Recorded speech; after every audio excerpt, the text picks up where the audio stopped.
السلام علیکم۔ یہ ہے اردو ایکشن ٹیلز۔ آپ سب سے گزارش ہے کہ اس ویڈیو کو لائک اور شیئر کریں اور میرے چینل کو سبسکرائب کریں۔ یہ ہے ماریو پوزو کا شاہکار ناول گاڈ فادر۔ مترجم محمود احمد مودی۔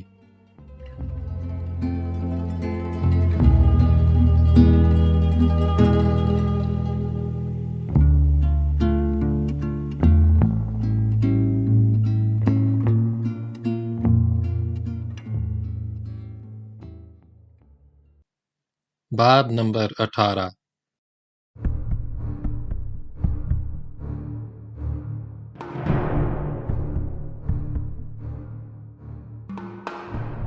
ایگن کو جس گاڑی میں بٹھایا گیا تھا اس میں اس کے ساتھ ڈرائیور سمیت 4 آدمی تھے۔ اسے پچھلے سیٹ پر ان دونوں افراد کے درمیان بٹھایا گیا تھا جو فٹ پاتھ پر اس کے عقب میں آن کھڑے ہوئے تھے۔ سلوزو اگلی سیٹ پر ڈرائیور کے ساتھ بیٹھا تھا۔ ہیگن کے دائیں طرف بیٹھے ہوئے آدمی نے ہاتھ بڑھا کر ہیگن کا ہیٹ اس کے چہرے پر اس طرح جھکا دیا کہ وہ راستے نہ دیکھ سکے۔ اس کے ساتھ ہی اس نے خبردار بھی کیا اپنے جسم کے کسی حصے کو جنبش نہ دینا۔ سفر زیادہ طویل نہیں تھا۔ صرف 20 منٹ بعد گاڑی ایک جگہ جا رکی۔ ہیگن کو جب گاڑی سے اتارا گیا تو وہ اس علاقے کو پہچان نہیں سکا کیونکہ اندھیرا ہو چکا تھا۔ وہ لوگ اسے تہہ خانے میں واقع ایک اپارٹمنٹ میں لے گئے اور اسے ایک غیر آرام دہ ڈائننگ چیئر پر بٹھا دیا گیا۔ سلوزو اس کے مقابل کچن ٹیبل کے دوسری طرف بیٹھ گیا۔ اس کا چہرہ اس وقت کسی گدھ سے مشابہہ دکھائی دے رہا تھا۔ تمہیں خوف زدہ ہونے کی ضرورت نہیں، وہ بولا۔ مجھے معلوم ہے تم فیملی کے لیے لڑنے والے لوگوں میں سے نہیں، بلکہ ان کے لیے صرف ذہنی، زبانی اور دفتری طور پر خدمات انجام دیتے ہو۔ میں تم سے صرف رابطے کے آدمی والا کام لینا چاہتا ہوں۔ میں چاہتا ہوں تم ان کا بھی کچھ بھلا کر دو اور میرا بھی۔ ہیگن نے ایک سگریٹ سلگا کر اپنے ہونٹوں میں دبا لی۔ اس کے ہاتھوں میں خفیف سی لرزش تھی۔ اسے چینی کے ایک کپ میں ڈرنک دی گئی جس سے اس کے اعصاب کچھ قابو میں آئے۔ تمہارا باس مر چکا ہے، سلوزو نے سلسلہ کلام جوڑا۔ میرے آدمیوں نے اسے اس کے آفس کے سامنے سڑک پر مار دیا ہے۔ یہ خبر ملتے ہی میں نے تمہیں اٹھوا لیا۔ اب تمہیں میرے اور سنی کورلیون کے درمیان جنگ چھڑنے سے روکنی ہے، ورنہ ظاہر ہے دونوں فریقوں کو نقصان کے سوا کچھ حاصل نہیں ہوگا۔ ہیگن نے کوئی جواب نہ دیا۔ وہ اس وقت جس صدمے سے دوچار تھا اس کی شدت پر خود بھی حیران تھا۔ اس کا یہ صدمہ موت کے خوف پر بھی غالب آ گیا تھا۔ اسے لگ رہا تھا کہ تپتے صحرا میں اس کے سر سے کوئی سائبان ہٹ گیا تھا اور وہ دنیا میں تنہا رہ گیا تھا۔ سلوزو نے ایک بار پھر بولنا شروع کر دیا۔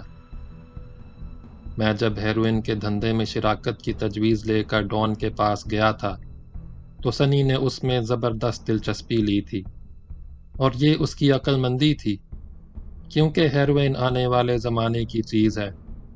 جو لوگ آج اس کام میں ہاتھ ڈالیں گے کل وہی سب سے زیادہ فائدے میں رہیں گے۔ اس میں اتنی دولت ہے کہ اس کا کاروبار کرنے والے 2 سال کے اندر اندر نہ جانے کہاں سے کہاں پہنچ جائیں گے۔ ڈان پرانے زمانے کا، پرانے خیالات کا آدمی تھا۔ اس کا دور گزر چکا تھا، لیکن ابھی اسے خود اس بات کا احساس نہیں ہو سکا تھا۔ اب وہ اس دنیا سے جا چکا ہے اور کوئی طاقت اسے واپس نہیں لا سکتی۔ تمہیں سنی کو اس بات کا قائل کرنا ہے کہ اب اس موضوع پر لڑتے رہنا اور خون ریزی کے ذریعے اپنی طاقت ضائع کرتے رہنا حماقت کے سوا کچھ نہیں۔ اب سنی کو نئے سرے سے معاہدے کی پیشکش کرنا چاہتا ہوں، اور میری خواہش ہے کہ تم اسے اس معاہدے کو قبول کرنے پر تیار کرو۔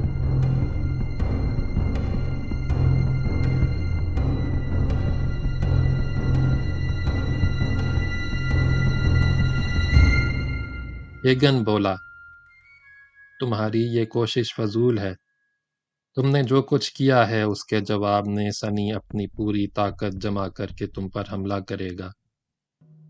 سلوزو بے تابی سے بولا، یہ اس کا ابتدائی رد عمل ہوگا۔ اسی معاملے میں تم اسے سمجھانے کی کوشش کرو گے، تم اسے حقیقت پسندانہ انداز میں سوچنے پر آمادہ کرو گے۔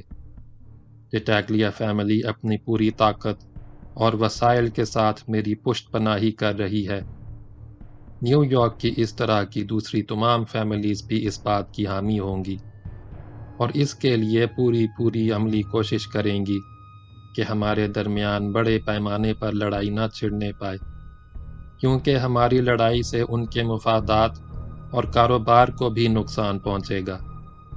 اگر سنیم میری پیشکش قبول کرے گا تو کوئی ہماری طرف توجہ نہیں دے گا، حتیٰ کہ ڈان کے پرانے دوست بھی اس معاملے سے لا تعلق رہیں گے، اور سب امن و امان سے اپنے اپنے کام دھندوں میں لگے رہیں گے۔ ہیگن سر جھکائے، اپنے دونوں ہاتھ پھیلائے، انہیں گھورتا رہا۔ اس بار اس نے کوئی جواب نہیں دیا۔ سلوزو نے گویا اسے قائل کرنے کی کوشش جاری رکھی۔ ڈان اب سٹیا گیا تھا اور غلطیاں کرنے لگا تھا۔ اب تم یہی دیکھ لو کہ میں نے کتنی آسانی سے اسے مروا دیا۔ ماضی میں شاید یہ ممکن نہ ہوتا۔ دوسری فیملیز نے اب اس پر اعتماد کرنا اور اس کی پرواہ کرنی چھوڑ دی تھی۔ اس کی ایک وجہ یہ بھی تھی کہ اس نے قوم پرستی اور وطن پرستی کے پرانے اصولوں کو بھی چھوڑنا شروع کر دیا تھا۔ اس نے تمہیں اپنا وکیل بنا دیا، جبکہ تم سسلی تو کیا اطالوی بھی نہیں۔ اگر ہمارے درمیان پورے وسائل کے ساتھ جنگ چھڑ گئی تو کورلیون فیملی ختم ہو جائے گی، جس سے مجھ سمیت سب کا نقصان ہوگا۔ مجھے رقم سے بھی زیادہ ان لوگوں کی سیاسی اثر و رسوخ کی ضرورت ہے۔ اس لیے تم سنی سے بات کرو، اسے اچھی طرح سمجھاؤ، اس طرح ہم بہت ساری غیر ضروری خون ریزی سے بچ سکتے ہیں۔ میں اپنی پوری کوشش کروں گا، آخر ہیگن نے جواب دیا، لیکن میں یقین سے کچھ نہیں کہہ سکتا۔ سنی غصے کا بہت تیز اور ٹیڑھے دماغ کا آدمی ہے، اور اس سے زیادہ تمہیں براسی کی فکر کرنی چاہیے۔ اگر میں تمہاری جگہ ہوتا تو سنی سے پہلے براسی کے بارے میں تشویش زدہ ہوتا۔ براسی کا مسئلہ مجھ پر چھوڑ دو، سلوزو اطمینان سے بولا۔ تم صرف سنی اور اس کے دونوں بھائیوں کو سنبھال لو۔ سنو، تم انہیں سمجھانے کے سلسلے میں دلائل دیتے وقت یہ بتا سکتے ہو کہ اگر میں چاہتا تو ڈان کے ساتھ ساتھ فریڈ کو بھی ہلاک کر سکتا تھا۔ یہ کوئی مشکل کام نہیں تھا۔ آج وہ بھی نشانے پر تھا اور ایک آسان ٹارگٹ تھا، لیکن میں نے اپنے آدمیوں کو سختی سے حکم دے رکھا تھا کہ فریڈ کو گولی نہ ماری جائے۔ میں سنی کو ضرورت سے زیادہ صدمہ پہنچانا یا ضرورت سے زیادہ غصہ دلانا نہیں چاہتا۔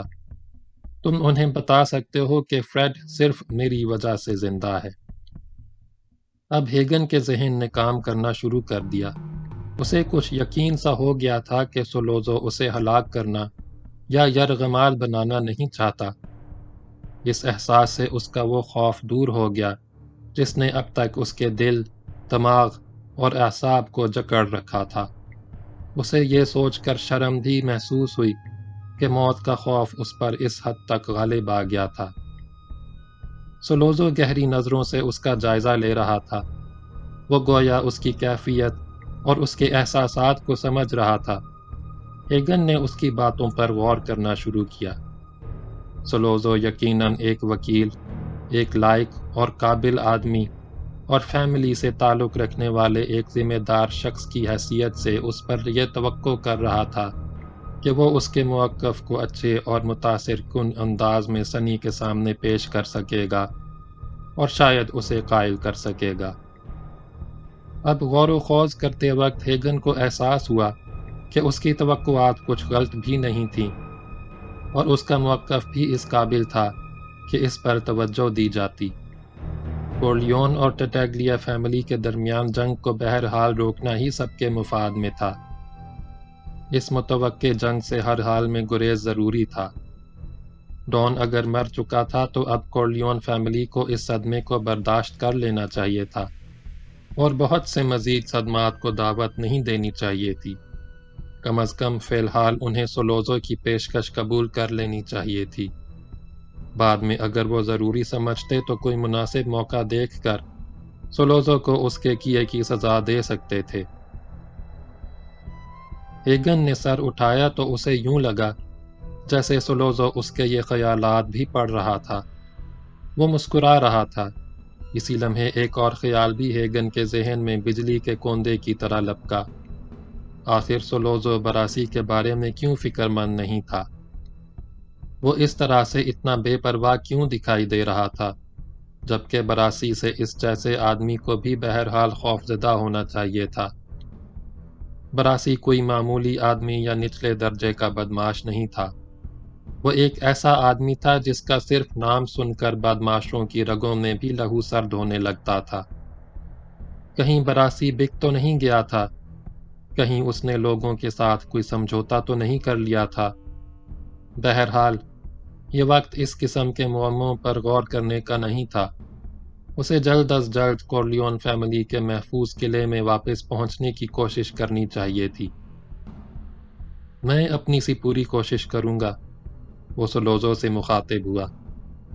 میرا خیال ہے تم ٹھیک کہہ رہے ہو۔ تمہاری بات میں وزن اور معقولیت ہے۔ شاید ڈان کی روح بھی یہی چاہ رہی ہو کہ ہم تمہاری تجویز پر عمل کریں۔ سولوزو نے طمانینت سے سر ہلایا اور بولا، بالکل ٹھیک۔ مجھے خون ریزی پسند نہیں ہے۔ میں ایک کاروباری آدمی ہوں، جنگجوئی کی طرف مجبوراً آتا ہوں۔ خون ریزی بہت مہنگی پڑتی ہے۔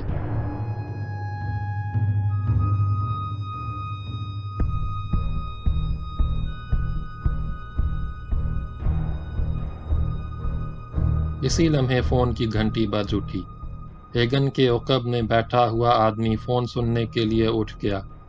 اس نے ریسیور اٹھایا، چند لمحے کچھ سنتا رہا، پھر تیکھے لہجے میں بولا، ٹھیک ہے، میں اسے بتا دیتا ہوں۔ اس نے فون بند کیا، پھر سولوزو کے قریب آ کر اس کے کان میں کچھ کہا۔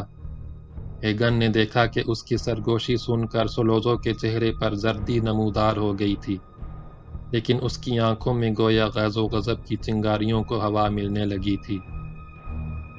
وہ پرخیال انداز میں ہیگن کی طرف دیکھنے لگا تھا۔ اس کی نظریں بدل گئی تھیں۔ ہیگن کے جسم میں خوف کی ایک نئی لہر دوڑ گئی تھی۔ اسے گویا کسی غیبی قوت نے احساس دلایا کہ شاید اب اسے آزاد نہ کیا جائے۔ شاید کوئی نئی بات ہو چکی تھی جس کی وجہ سے اب اسے ہلاک کیا جا سکتا تھا۔ آخر سولوزو بول ہی اٹھا، ڈان اب بھی زندہ ہے۔ 5 گولیاں اس کمبخت بڈھے کے جسم میں پیوست ہوئیں، اس کے باوجود وہ نہیں مرا۔ پھر اس نے کندھے جھٹکے اور خاص طور پر ہیگن سے مخاطب ہوا، یہ تمہاری بدقسمتی ہے اور میری بھی۔